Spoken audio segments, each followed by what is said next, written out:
MotoGP has a cruel way of turning a champion's momentum into a question mark overnight. In November 2024, Jorge Martin stood on top of the world with the #1 plate earned, a reputation hardened by 2 straight title fights and the feeling that his next chapter would be even bigger, because champions are supposed to build, not reboot. But 2025 didn't become a defense. It became a disappearance, a contract storm, and a season that forced Martin to relearn what progress even looks like when your body won't let you string weekends together. And that's the first big context people miss when they judge Martin's year purely by results. 2025 wasn't a performance slump. It was an interrupted season where rhythm, the most valuable currency in modern MotoGP, was stolen from him again and again. 4 major injuries, 4 surgeries, and long spells off the bike meant Martin never got the one thing a rider needs to evaluate a new factory project properly: repetition. Not one race, not one sprint, not one test. Repetition. MotoGP can be brutal even when you're healthy. In 2025, the margins were thinner than ever because of how the sprint format compresses pressure across a weekend. Riders aren't just building to Sunday anymore. They're forced to be sharp immediately, to qualify hard, to sprint hard, and still have enough left to race. That's manageable if you have confidence in your body and familiarity with your machine. It becomes a minefield if you're learning a new bike while still riding with pain. Martin said it plainly late in the year. Still, when I ride, I have pain in my ribs, on my back, on my collarbone, on the shoulders, so to ride like this is really difficult. And that's not a rider asking for sympathy. That's a rider explaining why lap time isn't only about bravery. It's about what your body allows you to repeat. Even before 2025, Martin's career had been shaped by injuries that most riders don't recover from so cleanly. He'd already endured multiple fractures and surgeries in 2021, including a violent Portuguese GP weekend crash sequence that featured several impacts above 20G and one peak at 26G. He'd had to rebuild before, but 2025 stacked setbacks so tightly that the season stopped being about finding form and started being about surviving a calendar. And this is where Aprilia's story becomes the real twist. Because while Martin was fighting to return, Aprilia was quietly proving something important. The RSGP wasn't the dead-end project that doubters, and even Martin, at his lowest, feared it might be. Marco Bezzecchi's arrival mattered. He came in from VR46, learned the bike, and, as the season went on, he didn't just look competitive, he looked like the team's reference point. He took his first win in Aprilia colours at the British Grand Prix, and then added more victories before the year ended. By season's end, he'd produced 9 podiums and 3 Grand Prix wins, and Aprilia had climbed to a best-yet second in the constructors' standings behind Ducati. Trackhouse added to the momentum too, with Raul Fernandez winning the Australian Grand Prix and collecting 2 other rostrums. Those are not the results of a team merely improving. Those are the results of a project becoming relevant. Aprilia CEO Massimo Rivola described the year as an emotional roller coaster and admitted the season began not as we planned. But his explanation also revealed how Aprilia saw the bigger picture. The expectation was to give the riders a few months and then be in the position to fight for podiums, basically. So that was the ambition we had from the start. Then came the injuries, and then came the second crisis, the Honda saga, which turned 2025 from a sporting story into a political one. Rivola confirmed how it escalated when Martin's manager approached him. Albert Valera came to me and said, "You know what? I think we could leave, and Honda is quite interested in him. The offer is really good." And I said, "Are you joking?" Rivola went straight to Martin to verify it. The day after, I went to Madrid because I wanted to see him, Martin, to check if it was true what Albert had just said. And he said, "I think it's better for me to leave." And I said, "I'm sorry, but I'm not going to let you go." That exchange matters. because it frames Martin's mindset at the darkest point of the year. Confined after Doha, battered physically, and watching his new team win without him, he started doubting not just his form, but his future. He even admitted he stopped following races at one stage, needing to disconnect during convalescence. For a champion, that's not normal. That's a sign of mental fatigue, of a rider trying to protect himself from the constant reminder of what he couldn't control. Yet the same victories that bothered him became the evidence that changed his perspective. Martin later owned the conflict honestly. From my point of view, it was a difficult situation because I was in conflict with Aprilia. On the one hand, it was good that Aprilia was performing well and that motivated me for my return. But on the other hand, I was in conflict with them and I didn't really like their success. It's a brutally human admission, jealousy mixed with relief, pride mixed with frustration. And it also tells you something about champions.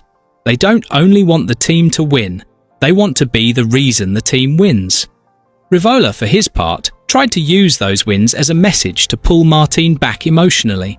After Bezzecchi's Silverstone victory, he said, "I still remember that when we won, I sent a voicemail to Jorge saying, 'Come on, we can do that. You can also do that. Try to get well soon.'" That wasn't just motivation. That was Aprilia saying, "This project is real. Don't walk away from it." By the time Martin returned and finally had enough seat time to judge his situation, his language shifted from anger to analysis. After Valencia and the test, he spoke like a rider rebuilding the basics. "No, physical side is okay. I just need to recover, not feel pain. That's the main thing." Then he drew a line between suffering and performance. So, to ride like this is really difficult. And crucially, he quantified the mountain. "For sure, I think there is 6/5 to win. That's a massive gap in MotoGP terms.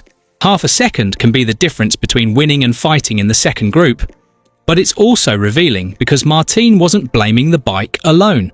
He was describing a combined deficit: understanding, confidence, and physical freedom to take risk. He also pointed to the key lesson he paid for in crashes. For me, maybe to not do more than what I need to do. Sometimes I didn't know the bike, and I was trying to push more than what I had to. And that's why I crashed. This is the main thing. That's a rider admitting he tried to force lap time without the foundation. And it's why 2026 becomes so fascinating. If Martin truly commits to building the foundation first, the upside is huge, because the RSGP has already shown it can win. Now right here is where the story pivots into the line that will haunt MotoGP what-if debates all winter.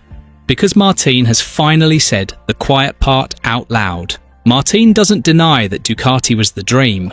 He's been clear that his Plan A remained Ducati Lenovo team, and that after 2 seasons fighting for the title with Pramac, he naturally saw himself promoted.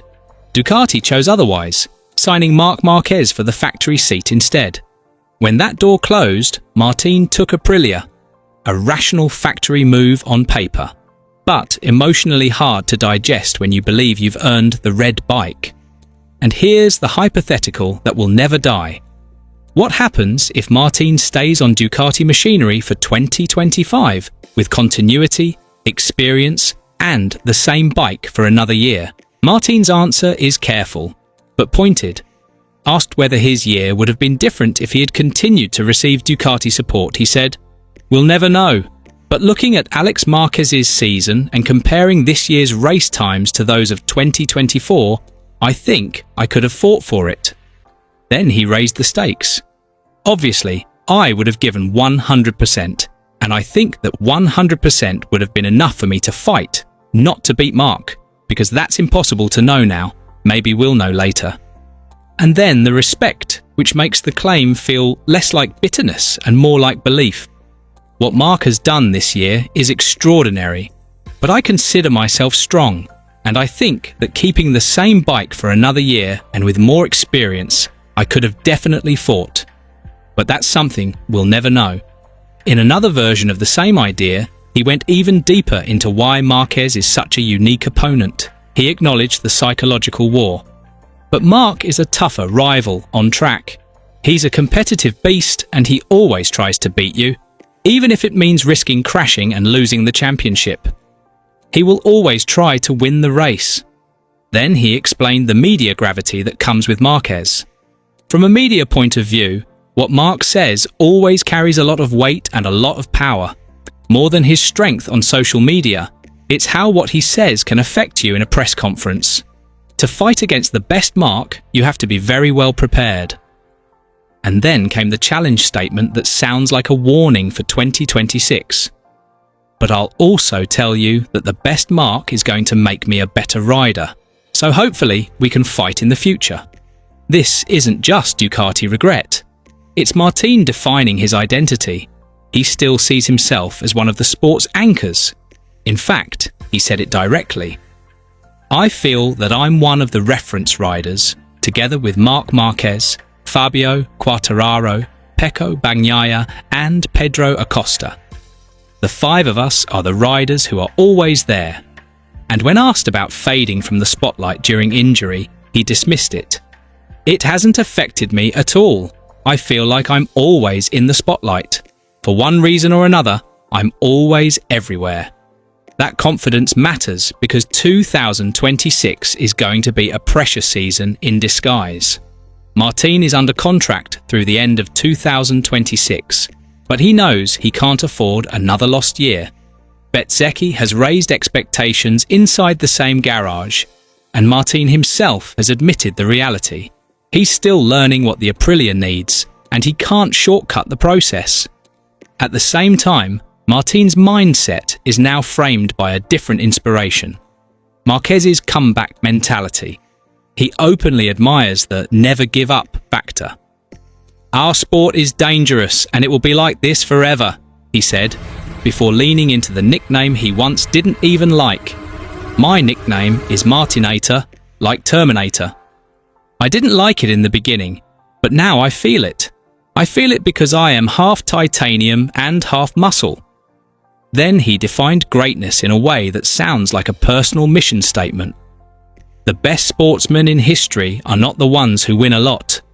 They are the ones who come back after a loss and who keep fighting until they win again. This is completely my mentality. He listed Nadal, Djokovic and Marc, and then set the goal. I hope that when I retire, I can say I am one of those who never gave up.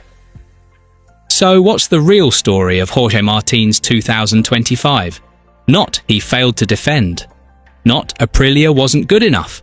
The real story is that his season became a perfect storm of physical setbacks and political tension. And in that storm, he revealed two things that matter for the future. He still believes he belongs at the very top, and he now understands he can't force that reality with impatience. He even promised the number one plate isn't gone forever. I will wear number one again. Sooner or later, I will wear it again. That's the line you end a season like this with. Not because it erases what happened, but because it frames what comes next. 2025 bruised his body, tested his loyalty, and bruised his ego watching Bezzecchi win without him. But it also showed him that Aprilia can build a winner, that his own errors came when he tried to do more than what I need to do, and that the gap, 6/5/10ths, is a target, not a sentence. And if Martin is right about one thing, it's this.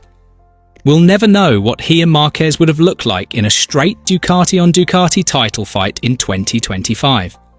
But we might find out something even more interesting in 2026.